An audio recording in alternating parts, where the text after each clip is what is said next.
जलेबी। लइका खइह सयान हो जइह, बुढ़वा खइह जवान हो जइह।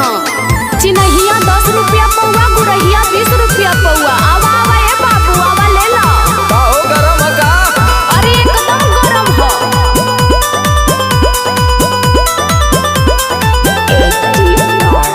मेला कमान हटोवे त पहिले टाइट हा कि नरम नरम हा।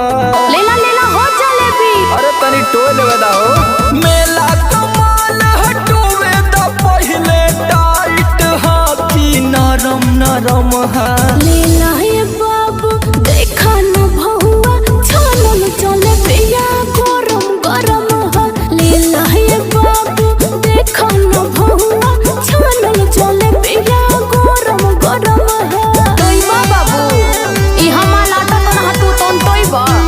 अरे ई मेला के माल का कौन भरोसा।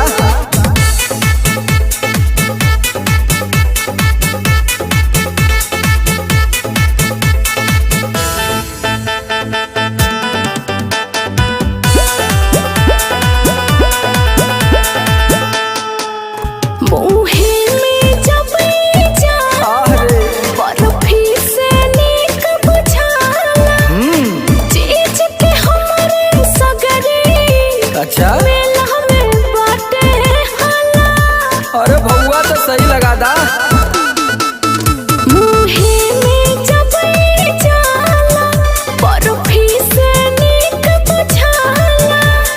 चीज के हमरे सगरे मेला में बाटे हाला।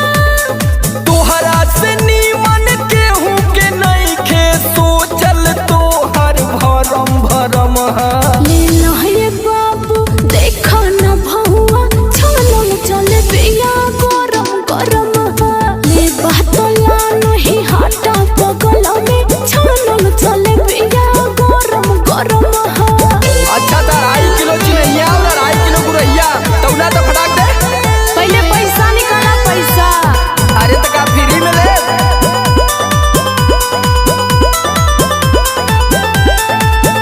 बाड़ू कैसन हलुवैया, मांगेलू पहिले रुपैया।